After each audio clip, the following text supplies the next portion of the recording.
Now you've come to the end of your binding. What you want to do is, instead of sewing all the way down to the edge, you're going to leave a gap between the ending of your binding from the beginning of where you started your binding. There's a good distance between there, and I'll show you why. You want to have a good gap in between because you'll be manipulating your fabric and you'll need that extra space. Open up your binding, fold back, both top and bottom, or beginning and end. You're going to make sure that there's no puckering or bulking up of your pieces, but your fabric's up together. And you're going to pin, take a little pin and kind of poke it in and pin it. You're going to be kind of manipulating that, so just poke it in so that you know where your edges come to. You want to take a small little bite out of that, not very big, and you're going to just right at the edge. Hope you can see that. You're going to take a very small little bite, maybe about a 1/16 of an inch or less. At that point, you're going to pull your quilt away from your binding. Your bottom or your starting side lays down flat.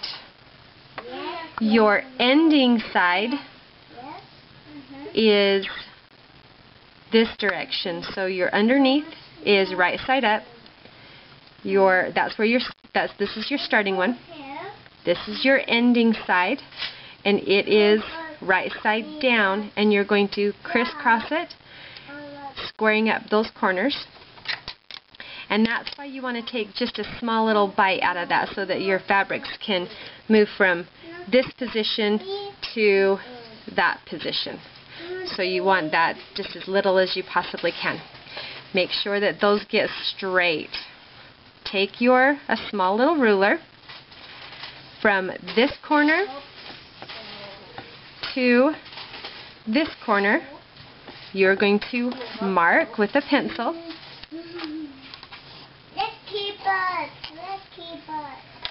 Your line, just like that. Put a couple of pins in just to hold it in place so that it doesn't shift. You can remove this pin now. Take it to the sewing machine. Sew a straight stitch from corner to corner right along that pencil mark that you just made.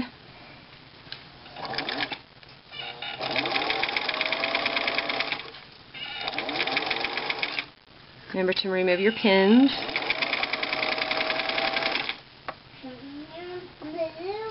Keep that as straight as possible, because you will have a lot of weight from your quilt. So keep that as straight as you possibly can. Make sure to back stitch.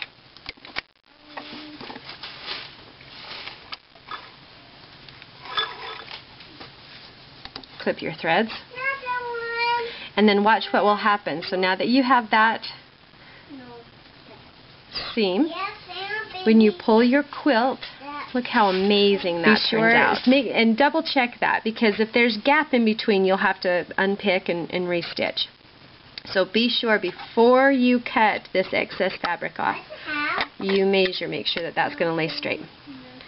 Then carefully, be sure not to cut the other fabric. Trim off your excess fabric on the binding. Get rid of that. Now pull that, because you can't press that. Well, you could if you wanted to, but you want to make sure that that seam is laying flat. So with your fingers, kind of press that out. Go back to where you left off. Don't forget to back stitch. Move your threads out of the way. Make sure you back stitch.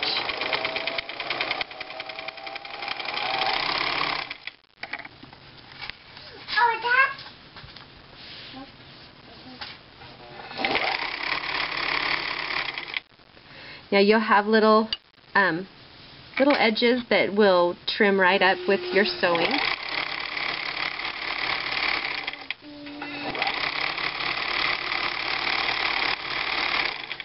make sure to go about an inch past where you started. Back stitch, and then you clip your thread, and you're finished. Here's where you clip that, so that now that it looks just like any other seam throughout the whole binding. Now that you have your binding all stitched, the first step is all the way around. Of course, you have your mitered corners. You're going to flip it now to the right side facing up.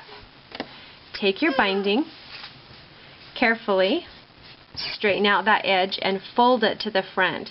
Now the reason why you want to straighten that out first is because if you were to take here and pull it down to there, you're going to have lots of puckering and lots of binding up, or it's kind of going to bulk up a little bit. So now you want to fold that over and place it just slightly on the inside of your seam here. Just slightly on the inside, just to cover it. If you go here, you'll see your seam. You don't want to see your thread on that side, so you want to slightly cover that. I like to change my my sewing machine also to a decorative stitch, so that I have a pretty little decorative stitch that borders my whole quilt. Place a couple of pins in, just so that you don't stretch that binding all the way around.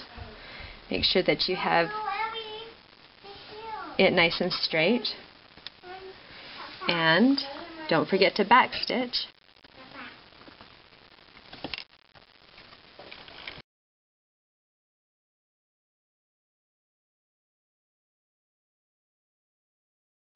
As you get down to the corner, we're going to teach you how to do your mitered corner. Pins are wonderful helpers with this.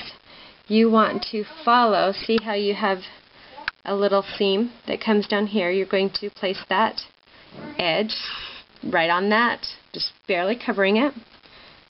Take a little pin, or a little bite with your pin through that, just so that it doesn't bulk it up. Fold that down. You can kind of finger press that right there. Take this corner now, fold it up, and again, just past your seam from the opposite side, just past it. Another little pin. Small little bite so you don't have a big bubble or bump. Slowly take it down to the edge, just enough to cross over that. I like to leave my pins in, but be careful so you don't run over the top of them, just so that it doesn't shift or move it. And continue to go down your edge with your cute little decorative stitch. And then you can see that you have a nice little decorative stitch here, and on the opposite side you've stayed right on the binding. You haven't gone over into the quilt at all, and it's a beautiful little edging.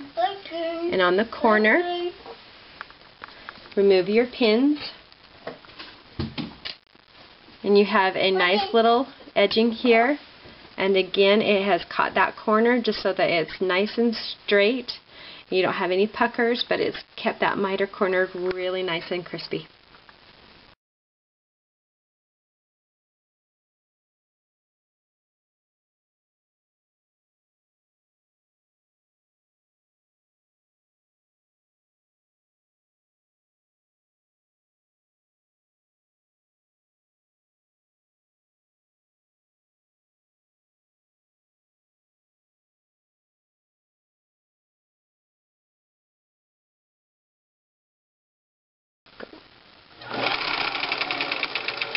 Now you're coming to the end of your binding. There's your pin that you started.